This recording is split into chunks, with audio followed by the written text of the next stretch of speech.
চলে এসেছে, চলে দেখে আসি ভিডিওটা।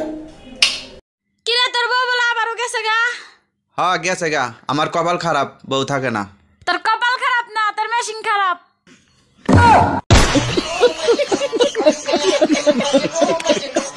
এই কাঁচা আম আনছি আচার দেওয়ার জন্য, আমগুলো পাইকে গেল কি করে? পাকবে না কি করবে, সবকিছু তো ভেজাল। দেখো কেমিক্যাল দেয়া আম আনছো নাকি? আরে না, কাঁচা বাজার দিয়ে আম আনছে, ওই আমে কেমিক্যাল আসবে কি করে? ভালো কথা, আজকে কি তোমার মা আসছিল নাকি? হ্যাঁ আসছিল, তুমি আসার আগেই চলে গেছে। তুমি কি করে জানলা? কাঁচা আম পাকা দেখে তোমার মায়ের কথা তো কেমিক্যালের চাইতেও বিষাক্ত।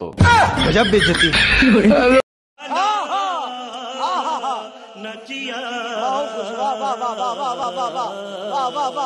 করতে যদি পারি তোমার মন চুরি, তার আগে বলো মন চুরি করে তুমি কি করবা? তবে আমার প্রেমের ডবল সেঞ্চুরি। আর যদি ডাবল সেঞ্চুরি না করতে দিই তাইলে কি করবা? আদালতে করব মামলা, তোমার বাড়ি করব হামলা। सब क्या देखना पड़ रहा है। अच्छा है मैं अंधा हूँ। শোনো, বাসায় আসার সময় হলদি নিয়ে এসো, হলদি শেষ হয়ে গেছে। এক সপ্তাহ আগে 1 কেজি হলদি আনছি, হলদি শেষ হলো কি করে? হলদি শেষ হবে না তো কি হবে? ডাক্তার বলছে প্রতিদিন 4 চামচ করে হলদি খাইতে। আরে গাগুয়া খ্যাস, হলদি না হেলদি খাইতে বলছে। গজব বেইজ্জতি। তুমি যে 2-3টা ছেলে মেয়ে পয়দা দেছো, ওগুলো কি একটাও মানুষের জাত হইছে? সব দোষ আমাকে দিচ্ছ কেন? তোমার কোনো দোষ নাই। 1 মিনিট, আমার দোষ দিচ্ছ কেন? পয়দা তো দিছো তুমি। তুমি যে জিনিস কুরিয়ার করছো আমি সেই জিনিস ডেলিভারি দিছি, তাহলে দোষটা কার?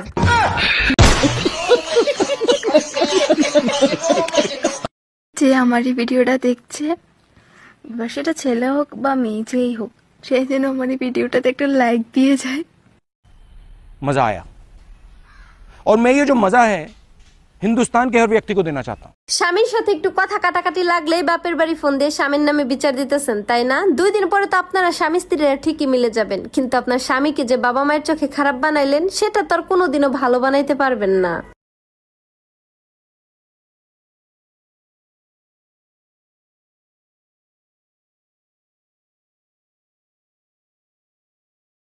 ডাক্তার দেখেন তো ওর কি হয়েছে, সুযোগ পাইলেই খালি কিস করে। এটা তো খুব ভালো কথা, আপনারে কিস করে। আপনারে কিস করবে না তো পাশের বাড়ির ভাবিরে কিস করবে? আরে ডাক্তার, পাশের বাড়ির ভাবিরেই তো কিস করে, তার জন্যই তো আপনার কাছে নিয়ে আসছি। ও মাই গড, বলেন কি? তা কখন কখন কিস করে সেটা কি জানেন? ডাক্তার তখনই কিস করে যখন আমার জামাই বাসায় থাকে না।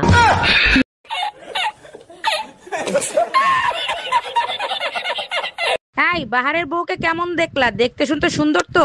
দেখতে শুনতে ভালো, কিন্তু স্বভাব চরিত্র একেবারে তোমার মতো। তাহলে তো বাহারের কপাল ভালো, সুখে শান্তিতে থাকতে পারবে। তোমার ছবি দেখাইছিলাম, সে তো তোমার চেনে। বিয়ের আগে নাকি তোমরা একই পাগলা গারদে ছিলা।